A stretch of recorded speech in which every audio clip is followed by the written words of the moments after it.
So it is now my pleasure to introduce our final speaker for today, someone who needs no introduction but is going to get one anyways, Ron Davis. So Ron is many, many things. He's a professor of biochemistry and genetics here at Stanford. He's the director of the Stanford Genome Technology Center, which he founded. He's director of the Chronic Fatigue Syndrome Research Center at Stanford, which he founded. He's director of the Open Medicine Foundation MECFS Scientific Advisory Board, which he really helped get off the ground here. Ron's achievements are far too many to number and to really list out here. They include things like the Gruber Genetics Prize, which is like the Nobel Prize of Genetics, and many, many, many more. To say that he's made seminal contributions to the field of genetics and genomics would be a gross understatement. Many of the real greats in the field have gone through his lab, and that field of genetics and genomics, which I was fortunate enough to grow up in as a scientist, was in large part seeded by Ron and the great people that went through his lab, the likes of Mike Snyder and many more. And so I'm very proud to also be able to call Ron my PhD grandfather. It's a great lineage, and it's a great family to be a part of. Ron started his nerdness in chemistry at Caltech, as you've probably gleaned by now. He's a member of the National Academy of Sciences. He worked at Harvard as well, the Stanford of the East, just to try that out. And then he found himself back here. He's brought all of us here today. He's the reason that everybody here is in this room right now, and the reason that so many additional great scientists have been brought on to create this, what was that wonderful analogy that Chris had with the Great Barrier Reef, that thing that's going to save all the animals. But we're really all very grateful for Ron, calling in all of these wonderful minds to dedicate to this very important and very urgent problem of this disease. And that I think the progress that we've all seen for ourselves since he stepped into this field has been amazing. So we're looking forward to hearing what's next from you, Ron.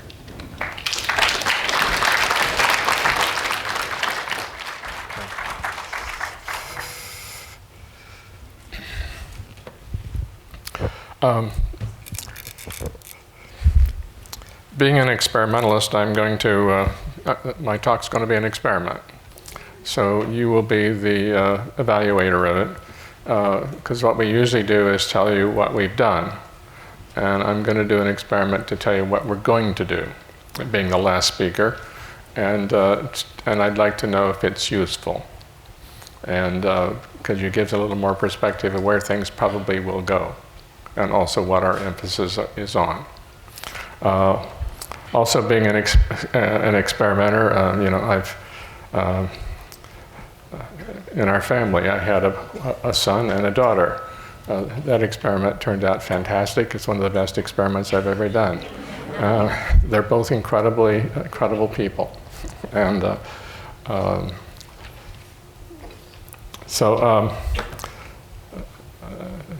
to just start out, to try to focus on what I think are the important things, and I'd just like to continue on what Rob is talking about. The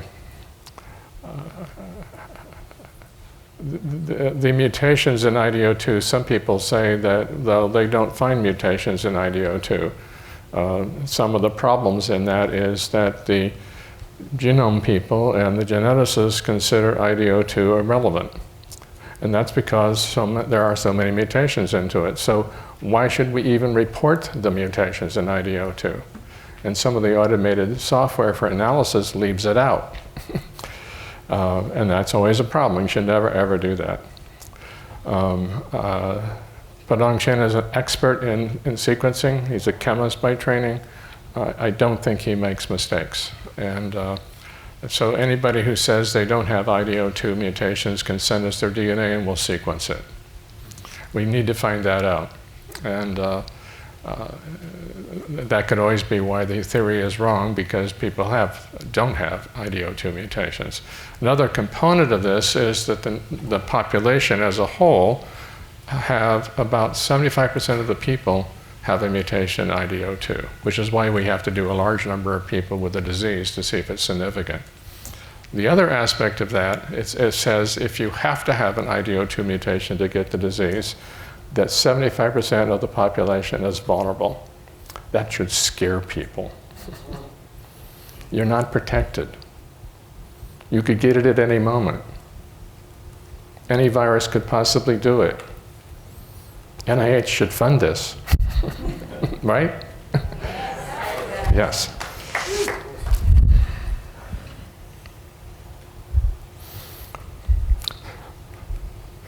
So I titled this talk, What's Next? And that's just to try to tell you a little bit about the focus.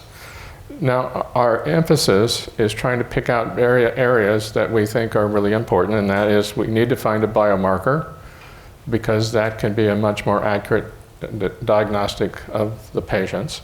People here who already know they have the disease, this is not useful. But it could help tremendously in the research, because if the biomarker is more accurate than the way we diagnose, it would help in the research. The other thing is the focus on treatment.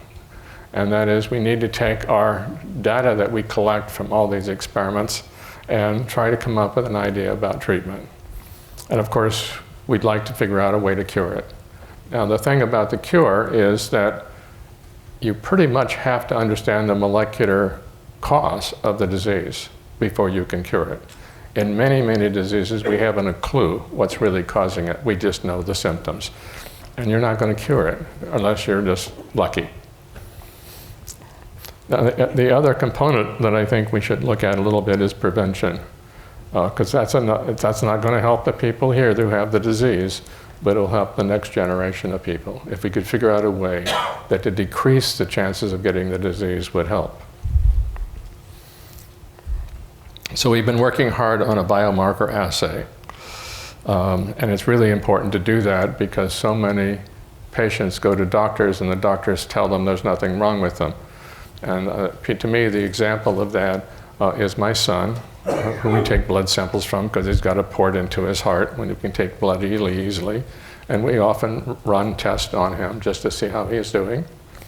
And if we take this to the labs and run the standard tests that people get, that the doctor would do for any patient coming in, then, and we look at those test results, we get them back, he looks like he's in the peak of health.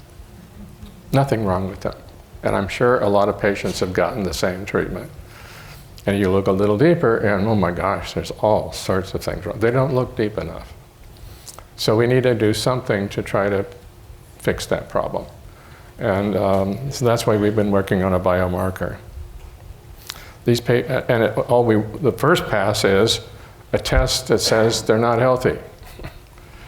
That could help. And then we would like to be able to distinguish it from other disease. This gets complicated because if it's confusing with another disease, you have to look at whether the other disease has a better diagnostic and you can distinguish them. So you don't necessarily want a biomarker for every disease. There's thousands of diseases. That means you have to run thousands and thousands of tests. You don't want to do that. You want to have a flow chart that will tell you what you have and separate them all. That's the most efficient way of doing it. We also have a focus on, we want a very low false positive, false negative. That's a real important thing in diagnostic industry. They've not done a good enough job. There are many tests out there with 10% false positives, 10% false negatives. You get the wrong diagnostic test, the doctor assumes it's correct, and it's not correct. And we need to do better. We also want to make it cheap. That gets us in all sorts of trouble with NIH, because they don't care. So we have one, this is published, I don't want to go into great detail, but it's a nanofabricated device, and it consists of a little trough with multiple electrodes going into it. There's 2 gold electrodes that are nanofabricated that go into the solution. That's so you can complete the electrical circuit, just like a plug into the wall. You complete the circuit, and in that circuit we measure the electrical impedance, which I don't think you need to understand what it is. It's a very sensitive electrical measurement that's very sensitive to any kind of changes. We then put a blood sample in that trough and measure electrical impedance over time. And and this is the result we've got. This is published. We now have about 40 patients and 40 controls with the same result. I'm not showing you that because it gets too messy. But every one of the patients shows a signal, and none of the healthy controls do. So that's a very useful. We don't know why. And the idea behind this assay is we stress the cells. It was a very naive idea. But one of the scientific advisors said, why don't you try this? We stress the cells by putting in sodium chloride. That is a stress. They have to pump it out. It takes energy to pump it out. And I think that's what's going on. They can't actually deal with the energy demand. So it may be a very direct assay of a bit what's wrong with them.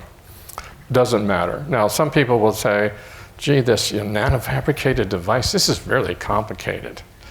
Well, we're in Silicon Valley. This is not complicated. This is what we do here. But the other component of this, say, well, why don't you measure a protein or an RNA molecule? That would be so much simpler. But you have to think about this. What this does is measure electricity. You put the blood in and you get an electrical signal. What do you have to do when you're going to make a protein? You have to devise a way to convert that protein level into electricity. That requires some kind of reagents and complicated thing, and you will have to put that all together in order to measure electricity. So our concept for many years now is we convert it directly to electricity and bypass all those things. And ultimately, you actually probably have something that's much cheaper. So this chip would probably cost about $5, and the device for measuring it is not going to be expensive, and you're there. And so it looks complicated, but it isn't. And that's the way to go. You can talk to Mike Snyder's about all his wearables. Those are pretty complicated too, but they're not necessarily expensive.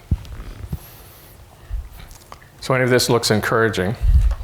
What's next in this whole thing is that we have to increase the number of patients that we look at. We're continuing to do that, but we also have to redesign the whole thing because it only measures one sample right now. And that's because of the commercial electronics that we have available. The device is about the size, sets about like this on the bench. It costs $30,000 and can measure one. And the engineers can do much better. And we can make a handheld device that can probably do 100 at the same time. And that was necessary to actually speed everything up. And that's the process right now.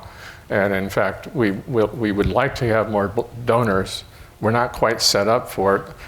We'd like to get people to sign up here. I think there's something on the front desk about people who could sign up that are able to and are close by that can come in and donate blood that have the disease. Because we're going to ramp this whole thing up, and we're going to now work with the new clinical center. They'll probably have maybe 2,000 patients go through that per year. So everything's going to get ramped up by a factor of 10 to 100. But we have to get the equipment able to do that. And so that's the next thing with this biomarker. Meanwhile, we need to see if we can find other biomarkers, because we don't know if this is the right one. And that's the blood deformability was a potential one. There's something a little strange about it because of what Juan Santiago's device is very sophisticated and isn't seeing a difference. Some simpler devices does show a difference, and we have to sort that out. And we have ideas of what may be going on, but we have to explore that. But we also have other ideas about a biomarker, and we'll look for those as well. And there'll be other people developing biomarkers, and we'll do a comparison. And we'll try to figure out which is the best one and which is the cheapest and easiest thing to do. So now we have to think about treatment. How do we use this for treatment? Well, we don't know for sure what's going on with this assay, but there's something going on. And if we did something that treated the blood, and now it doesn't give you the signal, that's a potential treatment. It has to be done, clinical trial and all that. So we've been looking at existing drugs. That's the simplest thing to do. because if you do find one, a doctor could probably try it out in a clinical trial right away.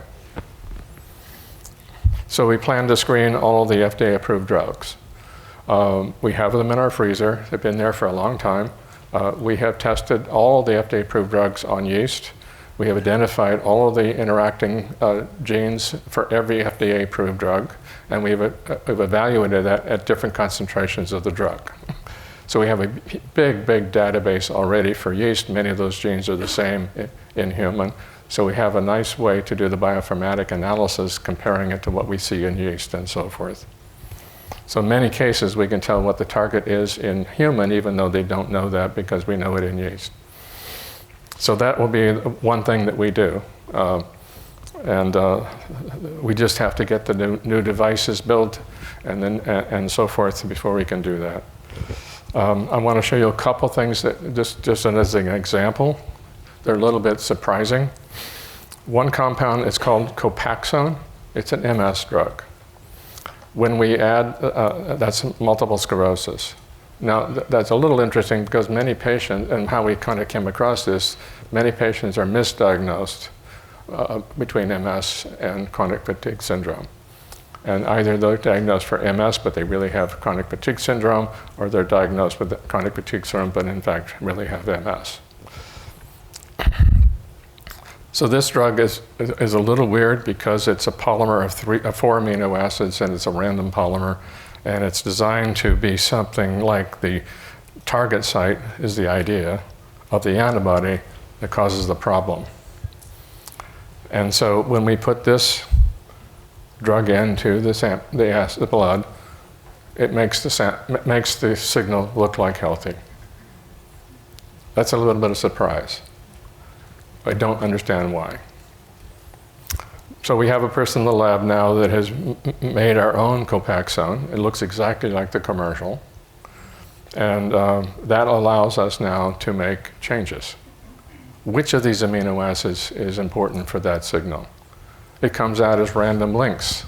Which link is giving us the best signal? Now this drug has to be done by injection. That's okay, but it's a little inconvenient. It has to be injected every day. If you get it small enough, you can spray it under the tongue. And that's a lot simpler. We don't know the length. The company doesn't know the length. This is just an example. It's worth exploring. And so it'll be a little bit of an exploration, and we have a good chemist that can make all these derivatives. We'll look at them. And we'll also look at how effective they are. We might find something that's more effective. Now, there's one person that came to us, came from Bob Navio's lab, and she was initially diagnosed with MS. She went on Copaxone, her symptoms went away, and then they realized she doesn't have MS. She has ME/CFS instead. And then she became allergic to it. And she had to stop, and all her symptoms came back. So it's not a cure, but it's an effective treatment on one patient. So we're all stuck here. I mean that earlier, that we're stuck doing a small number of patients because we don't have the money. People say, oh, you need to do 1,000 patients and then we'll believe it. No way. So we have to use these tiny numbers and explore things, and unfortunately it's not the right way to do science, but we have to do it because of the funding level. So that's one thing, it's a very interesting one. There's another one, it's called SS31, a very interesting drug. It repairs mitochondria. It binds to the membrane of mitochondria and makes it more normal. It's not approved. It's in clinical trials. It's in clinical trials for congestive heart failure. And it has no side effects. So it's a really interesting drug. So if it works and we put it into the assay, it makes the signal go away. It looks like healthy control. So if this is a drug that we can get access to, it can not only cure or treat your ME/CFS, but it can also treat your congestive heart failure, if that happened to be a problem. And in fact, it might repair a number of things because of the mitochondrial repair. And the evidence is pretty compelling. You can take someone with congestive heart failure, look at their tissue and their mitochondria, they look very disorganized. And you give this drug and they look like a young person.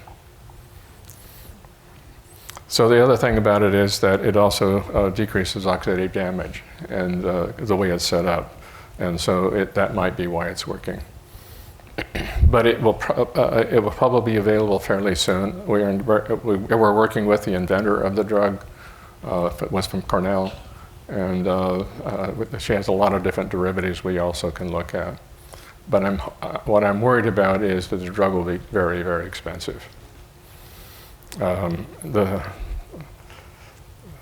thing is, it's actually fairly simple to make. So I'm sure that people will find a way to get it from China or India at a very low price in violations of the, and I just hate it when people try to charge a fortune for a drug that could help a lot of people. Maybe that won't happen here, I don't know. It's not that expensive to make. I even want to try to do herbal extracts, and the reason to do that is that there's not much in the way of regulation on them. If we find one that actually works, you probably can use it. So we're set up to try to get these connections to China, and Ron Tompkins has been doing a lot of that, and also in India. They make a lot of these, and because it's the traditional, it's usually a source of the traditional medicine. Maybe they've already figured it out, and they may not even know it. So we'll try a lot of those as well in these kind of assays. And the other thing, if we get more confirmation that the metabolic trap is correct, and Rob already talked about setting it up in yeast, the way we'll set that up in yeast, we're really good at this because we've been doing it for years. We'll set it up in such a way that if you're in the trap, you can't grow. So you can pour a bunch of yeast on a plate, nothing will grow. And then all you have to do is spot either a crystal or a little bit of an extract on the plate, and you can put thousands of spots. We have all the robotics for doing that. And you look for growth. What an easy assay. And you can do probably thousands and thousands of compounds this way. This is a lot easier than what the pharmaceutical industry does. They have to actually measure an enzyme assay or something. So those are possibilities in the future. That's what we're headed for. I'll show you, this is something that might be hopeful. And in the severely ill study, this is from Wenzong analysis. He found that one of the compounds that was really low in all the patients is called endopropionate. What's interesting about that compound is couple things. One, it's a neuroprotectant, and it seems to be basically missing in the patients. And this could be contributing to some other fog issues. And it's present in almost everybody that doesn't have the disease. And it's made by a Clostridium from your gut. People don't make it. And it looks like that Clostridium bacteria is missing in your gut. Now, a simple thing would be try to put it back, but the fact that it got eliminated means it'll just get eliminated again. However, it might explain fecal transplants. That in a fecal transplant, you'll get that organism again, and it'll survive for a few months or so, and then it'll go away, and you'll have to do it again. The compound is actually being in clinical trials for other diseases, and it might be accessible as a pill form. And hopefully it isn't expensive because it's not hard to make. So that's something close in the future that might help patients. The other one that's interesting is the hydroxyproline is very high in the patients.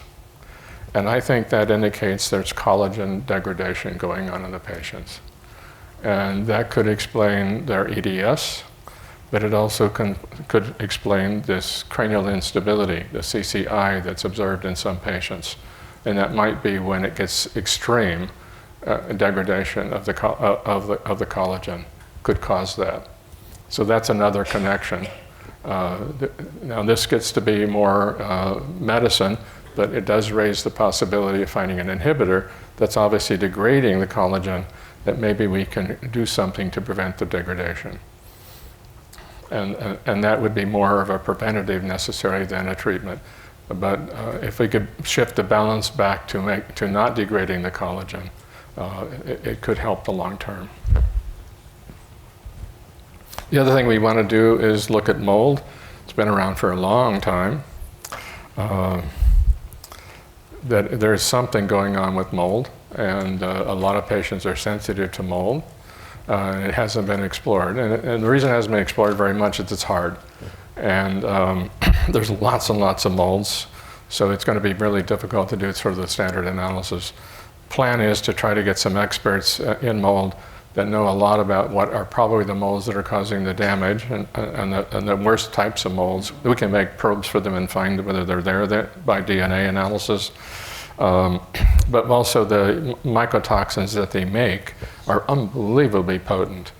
These are some of the most toxic compounds known in all compounds.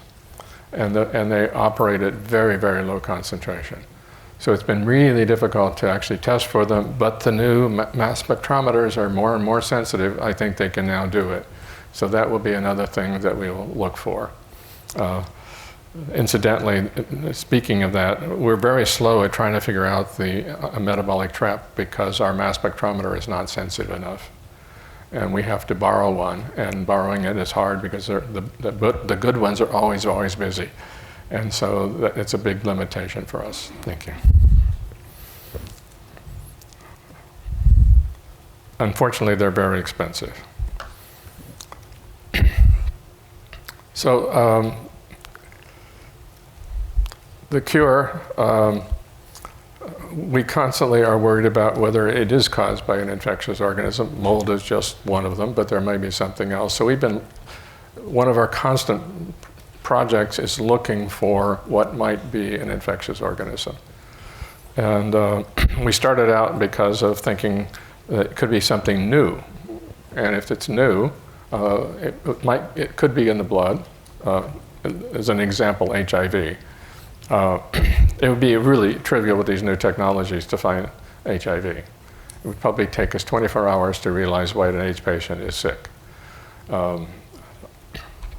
So we've been looking for any kind of new virus. It doesn't have to be a virus, it can be anything new that's in the blood. And we simply pull out particles, small particles, and then sequence the DNA. We have not found anything new. Nice built-in control because everybody has these viruses called TT viruses. If you don't find the TT viruses, you did something wrong. So we do find them. Interestingly, the patients actually have less than the healthy people. I think that's probably because they have an activated immune system. We've been looking for the standard ones of EBV and HHV6 as well as all the other DNA viruses and herpes viruses we look for. We found a little bit of EBV and HHV6 in a few of the patients, I think 2 patients out of the 20. But we find them in healthy controls too. In fact, we find more in healthy controls. So it could be a problem. This is just a free DNA that's released. But it isn't obvious that it's something that has to be pursued. And we'll continue to measure that on the patients. It could be a parasite. And the reason to look for that is that sleeping sickness, which probably people have heard about in Africa, I always thought that's because they sleep a lot. No, it's because they switch their day-night cycle, just like severe patients do. So there's something in common. So we've made probes for all the trypanosomes and all the other parasites, and we're continuing to look to see if there's another kind of a parasite. We'll continue to build on that database. And the next thing we have to do is look for the RNA viruses. They're hard. RNA is not stable. So we have to do some extra efforts to do that, but it's important to do that. But so far it's all negative. To some extent that's good news. That you don't have something very difficult to get rid of. Bad news is, well, we probably could figure out how to cure you if we could find it.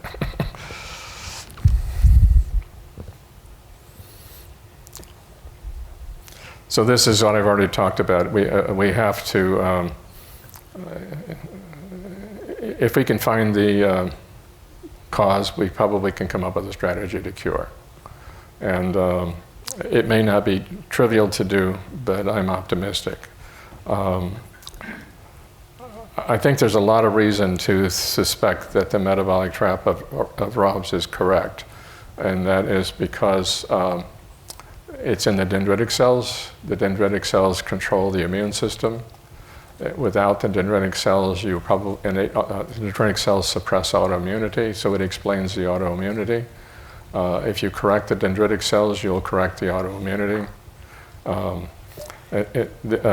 It's also present in the brain, and without the ability of these cells to make kynurenine, it cannot suppress inflammation in the brain. And so if you look at all the different symptoms, most of them, in fact, I think all of them can be explained by the dendritic cells cannot make kynurenine. And it's interesting because not just having the dendritic cells, you can do these experiments in the lab. If you shut down IDO1, which you can do with a drug, they can't control autoimmunity. They have to make kynurenine. And as Rob shows, they can't just import it from the liver. It doesn't work well enough. The import does not work efficiently enough. They have to make it. So it fits everything. That doesn't mean it's right. And what we have to do is try to disprove it. And then we have a big effort for that. But it's going to take us time to do that because we don't have the high-end mass spectrometer, unfortunately. But just to also say that this could turn out to be wrong. If it is wrong, we have other ideas, and we're working on those ideas as well. Some of those simply may not be the cause, but causing a lot of the symptoms doesn't matter. We have to keep looking in the patients what's wrong. And we find a lot wrong, and we have to try to put it all together. It is very much like trying to put this jigsaw puzzle together. But I'm encouraged because we keep adding new people that have new expertise, that have a new ability to do things. And unfortunately, what's really limiting is the funding. It's really scary to try to bring in a young investigator into this field when they can't get funded. It's not a good thing. So we have to do everything we can do, and one thing that you can do is to reach out to your congressional representative, your senator, and your congress people, and tell them, you really got to do something. And they'll probably tell you, oh, it's not a real disease, and you correct them and explain it. Anyway, that's what we have to do. And this is a big effort, and I want to thank the patients because they've done a tremendous job. They've come in, and it's been very difficult for them to give a blood sample and allow us to try to figure out individual samples. And they've also been the major funders of the work. And so I have to thank them a great deal. So thank you very much.